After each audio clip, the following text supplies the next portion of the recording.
अस्सलाम वालेकुम जी आयां नूं पंजाबी तबसरे दे विच ते अज असीं गल करांगे जिहड़ा सरगोधे दे विच वाक़या होया, अफसोसनाक वाक़या होया, उहदे ते गौरमेंट ने की एक्शन लिया और गौरमेंट नूं इहदे ते की कानून बनाने चाहिए ने, की करना चाहिए, की रिएक्शन होना चाहिए सी। अजे तक तो कोई नज़र नहीं आया कि एक बंदे नूं मारिया गंद नहीं मुकदा और उहदे ते की होना चाहिए अगू, क्योंकि गौरमेंट इस टाइम कानून बना रही है अपने वास्ते। ਜਿਹੜਾ ਕਿ ਕਾਨੂੰਨ ਉਹ ਬਣਾ ਰਹੇ ਨੇ ਉਹਦੇ ਤੇ ਵੀ ਅਸੀਂ ਗੱਲ ਕਰਨੇ ਆ, ਜਿਹਦਾ ਅੱਜ ਕੱਲ੍ਹ ਰੌਲਾ ਪਿਆ ਤੇ ਇਹਦੇ ਅਸੀਂ ਗੱਲ ਕਰਾਂਗੇ ਇਹਦੇ ਬਾਰੇ ਵਿੱਚ ਅੱਜ ਨਸੀਮ ਭਾਈ ਨਾਲ। ਜੀ अस्सलाम वालेकुम नसीम भाई। वालेकुम अस्सलाम रहमतुल्लाहि व बरकातहू। ਸਰ ਜਿਹੜਾ ਅਫਸੋਸਨਾਕ ਵਾਕਿਆ ਪੇਸ਼ ਆਇਆ ਇਹਦੇ ਤੇ ਗਵਰਨਮੈਂਟ ਨੂੰ ਕੀ ਐਕਸ਼ਨ ਲੈਣਾ ਚਾਹੀਦਾ ਸੀ ਔਰ ਕੀ ਕਾਨੂੰਨ ਹੋਣਾ ਚਾਹੀਦਾ? जी फखर भाई, जे कोई होवे गवर्नमेंट या होंदी ते उन्हां नूं इहदे ते ਇਹ होने नहीं चाहिए सी वाकिया है जी। ਹੁਣ ਕਹੋ कि इतने सख्त कानून होना चाहिए सी और लोगों नूं मतलब पता होना चाहिए कि सानू सजा होनी है, ठीक है ना जी। ते उन्हां नूं खौफ होना चाहिए सी। गवर्नमेंट अपने पता नहीं किहड़े ख्यालां 'च ਉਹ स्टिल कलोनियल दौर 'ਚ जाना चाहते जिस तरह अंग्रेज सी, या सही फुल हाई लैवल का मार्शल ला होंदा है उस तरह के कानून लिया रहे हैं कि तेरी जमीन जब्त कर ली, मेरी कर ली, ओदी कर ली है, यह गल हो जी हो जी बंदे जी नहीं कि। और स्पैशली पंजाब च हो रहा है जो मैनू नहीं, ये तो पंजाब गवर्नमेंट कर रही है ना मतलब जो मैनू दुख है कि कोई पंजाबी हालांकि पाकिस्तान की 60 तो 70% अवाम पंजाब दे विच रहिंदी है, इन्ना सख्ती के कानून उन्होंने लिया रहे हो, मतलब उन्होंने क्यों इतना पुश कर रहे हो कि वो सड़कों पे आ जाते? ਉਹਦਾ मैं ਤੁਹਾਨੂੰ ਦੱਸਣਾ जी सर। ਇਹ ਚੱਲ ਰਿਹਾ ਜੀ ਕੰਪੀਟੀਸ਼ਨ। ओके, मसलन ਜਿਸ ਤਰ੍ਹਾਂ ਵਡੇਰਾ ਸਿਸਟਮ ਹੈ ਨਾ ਸਿੰਧ ਦਾ, जी ਇਹ ਸਿੰਧ ਤੇ ਪੰਜਾਬ ਦਾ ਮੁਕਾਬਲਾ ਚੱਲ ਰਿਹਾ। ओके, ਇਹ ਤੁਹਾਡੇ ਕੋਲੋਂ ਜ਼ਮੀਨਾਂ ਖਰੀਦ ਕੇ ਤੇ ਵਡੇਰਾ ਸਿਸਟਮ ਲਿਆਉਣਾ ਚਾਹ ਰਹੇ ਨੇ। खो के जमीना ਖੋ ਕੇ ਆਫ ਕੋਰਸ ਖੋ ਕੇ ਖਰੀਦ ਨਹੀਂ ਤੁਹਾਡੇ ਕੋਲ ਚੀਜ਼ ਹੈ, ਮੈਂ ਕਹਾਂ ਸਰ मैं बाय करना चाहता सी सर खो के हाँ या ना, जितनी अच्छी लैंड है ना, जो करना ही कर ले, जितनी अच्छी लैंड है ਉਹ ਇਹ ਖੋਣਾ ਚਾਹੁੰਦੇ ਨੇ ਤੁਹਾਡੇ ਕੋਲੋਂ, ਕਿਉਂਕਿ ਹੁਣ ਤੁਸੀਂ ਵੇਖੋ ਕਿ ਇਸ ਟਾਈਮ ਦੁਨੀਆ ਬਾਹਰ ਬੜੀ ਹੈ और ये चाह रहे हैं कि ऐसा कानून ऐसे पास करो कि जो उन्होंने है ना वो जब्त कर लो।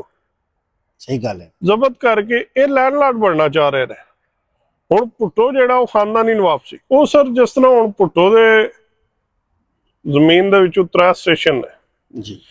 हुण साडे सीएम साहब उन्हां दी भी ख्वाहिश है कि साडे कोल भी जरखेज रकबा होए, बाग लगे होण, एक रोमांटिक सिस्टम यू नो कि विचों ट्रेन लंघे, उत्थे स्टेशन होए। मियां नवाज शरीफ, मरियम नवाज शरीफ, जुनेद सफदर, जुनेद सफदर भी नहीं आवना, जुनेद नवाज शरीफ भी आवना बिलावल, ठीक है, क्योंकि सफदर नूं तो कोई घा ही नहीं पांदा ना, सफदर किने लाना है नाल, जुनेद शरीफ होना वो आ जाएगा। इस तरह जनाब वो ट्रेन स्टेशन विचों लंघण, दुनिया वेखे की है जी है महाराणी मियां साहब दी बेटी दे महाराजा साहब दी बेटी का जिहड़ा स्टेशन है उन्होंने इत्थों जनाब जो रकबे ने, उसकी वजह है ना कि देखो ये कन्वर्ट हो रहे हैं, ये जमीन बाय कर रहे हैं। ओके, और ये हुण तो नहीं है जिसका पिछला दौर सी ना 2016 का, इन्होंने सर इन्होंने पता लग गई सी कि ये अपनी मर्जी नाल कई हजार रकबा लेके ना इन्होंने उतों सी पैक का रस्ता लगवाया है। और सर वो छड़ दिओ, इन्होंने शेखूपुरे दे विचों जरखेज जमीन लोगों को खरीदी है, कोई है जिस तरह भी है, मैं कोई दिन चलो तुम कोई कर लो, खरीद लीजिए चलो। इन्होंने वो खरीदी इंज कि जिहड़ा आम जिहड़ा उत्थे रकबे का जो है सी रेट 20 लाख एकड़ का, इन्होंने औने पौने खरीदी, इन्हें 20 लाख की 6 किले लै ली। खोनी कहते हैं मेरे ख्याल च, खोना कह लो ना। अच्छा, उत्थे जिहड़ा वो जिस तरह इत्थे जदीद सिस्टम है, ओहदा पानी दा फार्म बने ने गावां दे जिकण तुहाडे बनाए ने उन्हें जहांगीर तरीन ने, इस तरह ही तुसीं अगे सरगोधा जांदे हो, उत्थे मियां मिंशा खरीद रहा जे, हालांकि उस मैं उन्होंने हुण की अल्फाज दिया, उहदा इक्को ही पुत्तर है और अब नॉर्मल है, बस कित्थे लैके जानी है हर चीज़, ठीक है। ये चीज़ां ने जिहड़ियां मुकाबले ते चल रही ने, कानून ये बना रहे ने अपने वास्ते। हुण जिहड़ा असैंबली दे विच रौला पिया कि कानून बना रहे ने कि जिहड़ा बंदा भी गौरमेंट के खिलाफ कोई बयान देगा वो DPO जिहड़ा उहदे को अथराइज होएगा कि वो उहदी प्रॉपर्टी जब्त कर सकदा और उहदे बैंक अकाउंट जब्त कर सकदा। उहदे नाल पाकिस्तान नूं कितना नुकसान होएगा ये नहीं सोचदे। जमीन तुसीं कित्थे लैके जानी है? ਅੱਜ ਤੁਹਾਡੀ ਹਕੂਮਤ ਹੈ, ਤੁਸੀਂ ਖੋਲੋਗੇ, ਕੱਲ ਨੂੰ ਇਮਰਾਨ ਖਾਨ ਦੀ ਆਏਗੀ, ਵਾਪਸ ਆ ਜਾਏਗੀ। और या किसी और दी आ जानी है। ਨਹੀਂ, ਇੱਕ ਮੈਂ ਗੱਲ ਕਰ ਰਿਹਾ, ਉਹ ਵਾਪਸ ਆ ਜਾਏਗੀ। जी ਠੀਕ ਹੈ, ਬੈਂਕ ਅਕਾਊਂਟ ਜਿਹੜੇ ਨੇ ਉਹ ਜਿਨ੍ਹਾਂ ਦਾ ਪੈਸਾ ਪਿਆ ਉਹ ਵੀ ਕੱਢ ਲੈਣਗੇ। ਕੋਈ ਬੰਦਾ ਬੈਂਕ 'ਚ ਪੈਸਾ ਰੱਖੇਗਾ ਨਹੀਂ। सही गल है। ਨੁਕਸਾਨ ਕਿਹਦਾ? ਪਾਕਿਸਤਾਨ ਦਾ। ਇਹ ਇਸ ਤਰ੍ਹਾਂ ਹੱਥ ਧੋ ਕੇ ਪਾਕਿਸਤਾਨ ਦੇ ਮਗਰ ਪਏ ਨੇ ਕਿ ਉਹਦਾ ਬੇੜਾ ਗਰਕ ਕਰਨ ਤੇ ਤੁੱਲੇ ਨੇ, ਔਰ ਇਨਸ਼ਾਅੱਲਾ ਹੋਣਾ ਨਹੀਂ, बेशक ਇਹ ਮੈਨੂੰ ਪੂਰੀ ਉਮੀਦ ਹੈ। सही गल है। ਦੂਜੇ ਨੰਬਰ ਤੇ ਜਿਹੜਾ ਕਾਨੂੰਨ ਬਣਾਉਣਾ ਚਾਹੀਦਾ ਉਧਰ ਇਹ ਆ ਹੀ ਨਹੀਂ ਰਹੇ। ਸਰ ਕਾਨੂੰਨ ਹੋਏ ਕਿ ਜਿਹੜੇ ਬੰਦੇ ਨੇ ਕੀਤਾ जी ਕੋਈ ਗਲਤ, ਡਜ਼ਨਟ ਮੈਟਰ ਕਿ ਉਹ 3 ਸਾਲ ਦੀ ਬੱਚੀ ਹੈ ਜਾਂ 50 ਸਾਲ ਦੀ ਔਰਤ ਹੈ, जी ਉਹ 5 ਸਾਲ ਦਾ ਬੱਚਾ ਜਾਂ 50 ਸਾਲ ਦਾ ਆਦਮੀ ਹੈ, ਜਿੰਨੇ ਵੀ ਗਲਤ ਕੀਤਾ, ਕੋਈ ਜ਼ਬਰਦਸਤੀ ਕੀਤੀ ਹੈ, ਜ਼ਿਆਦਤੀ ਕੀਤੀ ਹੈ, ਉਹਨੂੰ ਚੌਕ ਦੇ ਵਿੱਚ ਫਾਂਸੀ ਦੇ ਦਿਓ। सही गल है। ਜਿਤਨੇ ਉਹਦੇ ਨਾਲ ਨੇ ਸਾਰਿਆਂ ਨੂੰ ਉੱਥੇ ਨਾਲ ਲਟਕਾਓ, सही गल है। ਜਿਤਨੇ ਉਹਦੇ ਪ੍ਰੋਸੈਸ ਦੇ ਵਿੱਚ ਸ਼ਾਮਲ ਨੇ। ਡਜ਼ਨਟ ਮੈਟਰ ਕਿ ਉਹ ਆਸਮ ਮੁਨੀਰ ਦਾ ਬੇਟਾ ਹੈ ਜਾਂ ਉਹ ਕਿਸੇ ਪਿੰਡ ਦੇ ਮੁਸੱਲੀ ਦਾ ਬੇਟਾ ਹੈ, ਫਿਰ ਤੇ ਇਹ ਕਾਨੂੰਨ ਚੱਲ ਸਕਦਾ ਹੈ। ਤੇ ਜੇ ਉਤਲੇ ਕਰੀਮ ਹੈ ਜਿਹੜੀ, ਹੁਣ ਜਿਸ ਤਰ੍ਹਾਂ ਕੱਲ ਮੈਂ ਸੁਣਿਆ ਸੀ ਉਹ ਬੀਬੀ ਇੱਕ ਪ੍ਰੋਗਰਾਮ ਕਰਦੀ ਇਸ ਤਰ੍ਹਾਂ ਦੇ, ਉਹਨੇ ਕਿਹਾ ਜੀ ਸਿੰਧ ਦੇ ਵਿੱਚ ਇੱਕ ਬੰਦਾ, ਉਹਦਾ ਨੌਕਰੀ ਪੇਸ਼ਾ ਕੋਈ ਆਦਮੀ ਸੀ, ਉਹਨੂੰ ਗਵਰਨਮੈਂਟ ਵੱਲੋਂ ਕੁਆਟਰ ਅਲਾਟ ਹੋਇਆ, 4 ਉਹਦੀਆਂ ਬੇਟੀਆਂ ਨੇ ਔਰ ਬੀਵੀ, ਔਰ ਉਹ ਉੱਥੇ ਰਹਿ ਰਹੇ ਸੀ। ਜਿਹੜੇ ਉਹਦੇ ਤੋਂ 2 ਸੀਨੀਅਰ ਅਫਸਰ ਨੇ ਉਹਦੇ ਕੋਲ ਖਾਲੀ ਕਰਾਉਣਾ ਚਾਹ ਰਹੇ ਸੀ, ਕਿਉਂ? ਉੱਥੇ ਕੁਆਟਰ ਕਿਰਾਏ ਤੇ ਚੜ੍ਹਦੇ ਨੇ। अच्छा ਉਹਨਾਂ ਨੇ ਉਹਦੇ ਤੇ ਪ੍ਰੈਸ਼ਰ ਪਾਇਆ, ਉਹ ਆਪਣੇ ਆਪ ਉਹਨਾਂ ਤੋਂ ਵੱਡੇ ਅਫਸਰਾਂ ਕੋਲ ਗਿਆ, ਉਹਨੇ CM ਤੱਕ ਰੀਚ ਕਰਨ ਦੀ ਕੋਸ਼ਿਸ਼ ਕੀਤੀ, ਉਹਦੇ ਵੀਡੀਓ ਵਾਇਰਲ ਹੋਈਆਂ ਨੇ ਉਹਦੀਆਂ। ਉਹਨਾਂ ਨੇ ਉਹਦਾ ਕਨੈਕਸ਼ਨ ਕੱਟ ਦਿੱਤਾ, ਪਾਣੀ ਦਾ, ਗੈਸ ਦਾ। ਫਿਰ ਉਹਨਾਂ ਨੇ ਗੁੰਡੇ ਲਿਆ ਕੇ ਭਾਲੇ ਨੇ, ਉਹਨਾਂ ਨੇ ਉਹਨੂੰ ਮਾਰਿਆ ਵੀ ਏ।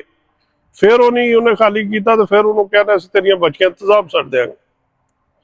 ਉਹਨੇ ਫਿਰ ਤੰਗ ਆ ਕੇ, ਹਾਲਾਂਕਿ ਉਹਨੇ ਬੜੀ ਵੱਡੀ ਬੇਵਕੂਫੀ ਕੀਤੀ ਏ, ਉਹ ਇਹਨਾਂ ਨੂੰ ਮਾਰ ਛੱਡਦਾ ਉਹ ਬਿਹਤਰ ਸੀ, ਲੇਕਿਨ ਉਹਨੇ ਆਪਣੀਆਂ ਬੱਚੀਆਂ ਨੂੰ, ਉਹਨੇ ਵਾਇਸ ਨੋਟ ਕੀਤਾ ਆਪਣੇ ਕਜ਼ਨ ਨੂੰ ਕਿ ਮੈਂ ਕੰਮ ਕਰਨ ਵਾਲਾ। ਉਹਦੇ ਆਉਣ ਤੱਕ ਉਹਨੇ ਆਪਣੀਆਂ ਬੱਚੀਆਂ ਨੂੰ ਵੀ ਮਾਰ ਦਿੱਤਾ, ਬੀਵੀ ਨੂੰ ਵੀ, ਔਰ ਆਪ ਵੀ ਮਰ ਗਿਆ। ਕਿਹਾ ਕਿਆਮਤ ਵਾਲੇ ਦਿਨ ਇਹਨਾਂ ਕੋਈ ਹਿਸਾਬ ਨਹੀਂ ਲਿਆ ਜਾਣਾ। सही गल है। ਕਿਆਮਤ ਵਾਲੇ ਦਿਨ ਨਹੀਂ ਨਾ ਉਹਨੂੰ ਪੁੱਛਿਆ ਜਾਣਾ। ਇਹਨਾਂ ਨੂੰ ਉਸ ਚੀਜ਼ ਦਾ ਡਰ ਹੀ ਨਹੀਂ, ਕਿਉਂ? ਇਹ ਇਸਲਾਮ ਨੂੰ ਫਾਲੋ ਹੀ ਨਹੀਂ ਕਰਦੇ, ਉਹਦੇ ਤੇ ਮੰਨਦੇ ਹੀ ਨਹੀਂ। ਇਹ ਸਰ, ਇਹ ਇਸਲਾਮ ਨੂੰ ਮੰਨ ਹੀ ਨਹੀਂ ਰਹੇ, ਇਹ ਮੁਸਲਮਾਨ ਹੈ ਨਹੀਂ ਨਹੀਂ। ਇਹਨਾਂ ਨੇ ਜਸਟ ਮਾਸਕ ਲਾਏ ਨੇ ਕਿ ਅਸੀਂ ਮੁਸਲਮਾਨ ਹਾਂ, ਕਿਉਂਕਿ ਮੁਸਲਮਾਨ ਜਿਹੜਾ ਅੱਲਾਹ ਤੋਂ ਨਹੀਂ ਡਰਦਾ, ਉਹ ਮੁਸਲਮਾਨ ਕਿਹੜਾ ਹੈ? ਜੇ ਅੱਲਾਹ ਦੇ ਕਾਨੂੰਨ ਦੇ ਵਿੱਚ ਨਹੀਂ ਰਹਿੰਦਾ। ਇਹ ਤਾਂ ਕਿਸੇ ਚੀਜ਼ ਨੂੰ ਵੀ ਨਹੀਂ ਨਾ ਮੰਨ ਰਹੇ। ਯਾਰ ਮੈਨੂੰ ਇੱਕ ਗੱਲ ਦੱਸੋ, ਚਲੋ ਇਹ ਤਾਂ ਫਿਰ ਵੀ ਮੰਨਦੇ ਨੇ, ਮਤਲਬ ਮੂੰਹ ਨਹੀਂ ਮੰਨਦੇ ਨੇ। ਫਿਰੌਨ ਸਿੱਧਾ ਨਾਊਜ਼ ਬਿल्ला ਆਪਣੇ ਆਪ ਨੂੰ ਅੱਲਾਹ ਕਹਿੰਦਾ ਸੀ, ਮੁਕਾਬਲਾ ਕਰਦਾ ਸੀ, ਕਿੱਧਰ ਗਿਆ? ਸਰ ਇਹ ਤੇ ਅਸੀਂ ਸੋਚਦੇ ਹੀ ਨਹੀਂ ਨਾ। ਫਿਰ ਉਸ ਤੋਂ ਬਾਅਦ ਯਜ਼ੀਦ ਆਇਆ, ਉਹ ਕਿੱਧਰ ਗਿਆ? ਉਹਨਾਂ ਜੋ ਬੁਰਾ ਹੋਇਆ ਕਿਸੇ ਨੂੰ, ਮਤਲਬ ਉਹ ਸਰ ਇਹ ਫਿਰੌਨ ਤੇ ਯਜ਼ੀਦ ਨੂੰ ਵੀ ਕੱਟ ਗਏ। ਇਹ ਕੋ ਦੋਵਾਂ ਦਾ ਮਿਲਾ ਮਲੂ ਕੇ ਕੋਈ ਐਕਸਟਰਾ ਵਰਜਨ ਆ ਗਿਆ ਕਿ ਤਾਕਤ ਵਾਲਾ ਜਿਸ ਹੁੰਦਾ ਨਾ, ਕਿ ਉਹਦੇ ਤੋਂ ਲੰਘ ਗਏ। ਉਹ ਦੇਖੋ ਸਜ਼ਾ ਇਸ ਦੁਨੀਆ ਤੇ ਬੰਦੇ ਲੱਭ ਕੇ ਜਾਂਦੀ ਹੈ, ਅਗਲੇ ਜਾਨ ਵੀ ਲੱਭਣੀ ਹੈ। ਤੁਸੀਂ ਮਤਲਬ ਕਿਸੇ ਜਿਹੜਾ ਦੁਨੀਆ ਚਲਾ ਜਾਏ ਬੰਦੇ ਦੇ ਬਾਰੇ ਗੱਲ ਨਹੀਂ ਕਰਨੀ ਚਾਹੀਦੀ। ਅੱਲਾ ਮਾਫ ਕਰੇ, ਪਾਕਿਸਤਾਨ ਦਾ ਮੁਸ਼ਰਫ ਸੀ ਡਿਕਟੇਟਰ, ਔਰ ਜਿਸ ਵਕਤ ਉਹ ਆਇਆ ਤੁਹਾਡੇ ਐਡੀਟਰ ਸਾਹਿਬ, ਕੈਮਰਾਮੈਨ ਸਭ ਕੁਝ ਨੇ ਇਹਨਾਂ ਨੂੰ ਪੁੱਛੇ, ਮੈਂ 2004-5 ਵੀ ਕਹਿੰਦਾ ਮੁਸ਼ਰਫ ਰੋਂਗ ਹੈ, ਹਾਲਾਂਕਿ ਕਹਿੰਦੇ ਨੇ ਯਾਰ ਦੁਨੀਆ ਕਹਿੰਦੀ ਸਾਰੇ ਠੀਕ ਨੇ, ਮੈਂ ਕਿਹਾ ਇਜ਼ ਨਾਟ ਰਾਈਟ, ਉਹ ਰੋਂਗ ਸੀ। ਉਹ ਬਾਅਦ ਜਿਹੜੇ ਦੁਨੀਆ ਨੇ ਮੰਨਿਆ ਕਿ ਵਾਕਈ ਰੋਂਗ ਸੀ, ਔਰ ਕਿਸ ਹਾਲਾਤ 'ਚ ਗਿਆ ਉਹ। ਸਰ ਜਿਹੜੇ ਕਾਨੂੰਨ ਮੁਸ਼ਰਫ ਨੇ ਆਂਦੇ ਸੀ ਨਾ, ਉਹਨਾਂ ਨੇ ਤਬਾਹੀ ਲਾ ਛੜੀ। ਬਿਲਕੁਲ ਤੁਹਾਡਾ ਸ਼ਰਾਬ ਕਲਚਰ ਮੁਸ਼ਰਫ ਦੇ ਦੌਰ 'ਚ ਆਮ ਹੋਇਆ, ਮੈਰਾਥਨ ਕਰਾਣਾ, ਇਹ ਉਹ। ਤੁਹਾਡੇ ਫਾਸ਼ੀ ਮੁਸ਼ਰਫ ਦੇ ਦੌਰ 'ਚ ਆਮ ਹੋਈ ਹੈ, ਪਹਿਲੇ ਨਹੀਂ ਸੀ। ਇਹ ਕਰਨ 'ਚ ਉਹਦਾ ਹੱਥ ਹੈ, ਔਰ ਉਹਨੂੰ ਉਹ ਸਬਕ ਲੱਭਣਾ ਸੀ। ਇਹਨਾਂ ਲੋਕਾਂ ਨੂੰ ਸਬਕ ਲੱਭਣਾ ਚਾਹੀਦਾ ਉਹਦੇ ਤੋਂ ਕਿ ਜਿਹੜੀ ਉਹਨੂੰ ਬਿਮਾਰੀ ਉਹ ਕੋਈ ਲੱਖਾਂ ਬੰਦਿਆਂ 'ਚੋਂ ਇੱਕ ਨੂੰ ਆਉਂਦੀ। ਬਿਲਕੁਲ ਕਿਆ ਇਹਨਾਂ ਨੂੰ ਸਮਝ ਨਹੀਂ ਆ ਰਹੀ? ਔਰ ਉਹ ਇੱਕ ਦੌਰ 'ਚ ਕਹਿੰਦਾ ਸੀ ਕਿ ਅਮਰੀਕਾ ਮੇਰੇ ਕਹਿਣਾ ਚੱਲਦਾ ਹੈ, ਮੇਰੇ ਕੋਲ ਮਸ਼ਵਰਾ ਲੈਂਦਾ, ਇਹ ਉਹ। ਜਿਸ ਕਿ ਉਦੋਂ ਵਕਤ ਆਇਆ ਜ਼ਰੂਰਤ ਇਲਾਜ ਦੀ, ਦੁਬਈ 'ਚ ਸੀ, ਉਹਦਾ ਉੱਥੋਂ ਵੀਜ਼ਾ ਨਹੀਂ ਦਿੱਤਾ ਅਗਲੇ ਨੇ, ਅਮਰੀਕਾ ਵਾਲੇ ਨੇ। ਕਿ ਸਰ ਉਹਦੀ ਕੀ ਬਾਤ ਨਹੀਂ ਕਹਿੰਦਾ ਸੀ ਨਾ, ਉਹ ਕਿਤਾਬ 'ਚ ਵੀ ਲਿਖਿਆ ਕੀ ਹੁੰਦਾ, ਜਲਾਗ ਮਾਰਦਾ ਸੀ, ਇਹ ਕੀ ਹੁੰਦਾ, ਉਹ ਸਮਝਦਾ ਸੀ ਨਾ। ਇਹਨਾਂ ਦੀ ਵੀ ਹੁਣ ਸਮਝ ਹੋਣੀ ਹੈ ਨਾ, ਹਰ ਵਕਤ ਦੇ ਵਿੱਚ ਜਿਹੜਾ ਹੁੰਦਾ ਨਾ ਸਮਝਦਾ ਮੈਂ ਹੀ ਮੈਂ ਲੇਕਿਨ ਤੁਸੀਂ ਇੱਕ ਸਮਝੋ ਇੱਕ ਉਹ ਕੀ ਹੁੰਦਾ ਜੀ ਇਹ ਕਠਪੁਤਲੀ ਕਹਿ ਲਓ ਤੁਸੀਂ Yeah. ਕਾਰਟੂਨ ਨਾਲ ਛੋਟੇ ਛੋਟੇ ਉਹ ਸਾਰੇ ਤੁਸੀਂ ਕਾਰਟੂਨ ਵੀ ਨਹੀਂ, ਇਹ ਟਿਸ਼ੂ ਪੇਪਰ ਹੋ ਯੈਸ ਸਾਦੇ ਲਫ਼ਜ਼ਾਂ 'ਚ ਸਹੀ ਗੱਲ ਇਸਤੇਮਾਲ ਕਰਕੇ ਭਰਾ ਸੱਟ ਛੱਡਦੇ ਨੇ। ਇਸ ਤਰ੍ਹਾਂ ਹੀ ਹੁੰਦਾ ਹੈ ਇਹਨਾਂ ਦੀ ਕੀ ਔਕਾਤ ਹੈ ਅਮਰੀਕਾ ਅੱਗੇ? ਇਹ ਸਿਰਫ ਪਾਕਿਸਤਾਨ ਦੇ ਵਿੱਚ ਗਰੀਬਾਂ ਤੇ ਸਾਰਾ ਕੁਝ ਕਰ ਸਕਦੇ ਨੇ, ਇੱਥੇ ਆ ਕੇ ਤੇ ਯੈਸ ਸਰ ਸਿਰ ਹੀ ਨਹੀਂ ਚੁੱਕਦੇ। ਸਹੀ ਗੱਲ ਹੈ ਬਾਅਦ ਦਾ ਬਾ ਮੁਲਾਜ਼ਾ ਹੁਸ਼ਿਆਰ ਹੋ ਕੇ ਖੜੇ ਜਾਂਦੇ ਨੇ ਇਹਨਾਂ ਦੀ ਔਕਾਤ ਹੀ ਕੋਈ ਨਹੀਂ। ਠੀਕ ਹੈ ਜੀ, ਅੱਲਾ ਹਾਫਿਜ਼। ਅਗਰ ਮਾੜੀ ਗੱਲ ਲੱਗੀ ਹੋਏ ਤਾਂ ਮਾਜ਼ਰਤ, ਔਰ ਆਪਣੇ ਆਪ ਨੂੰ ਸੁਧਾਰੋ, ਗਵਰਨਮੈਂਟ ਨੇ ਕੋਈ ਨਹੀਂ ਕਰਨਾ। अगर कोई गल बुरी लगी हो तो माजरत करने, अगर अच्छी लगी हो तो लाइक शेयर और सब्सक्राइब करो। अल्लाह हाफिज़।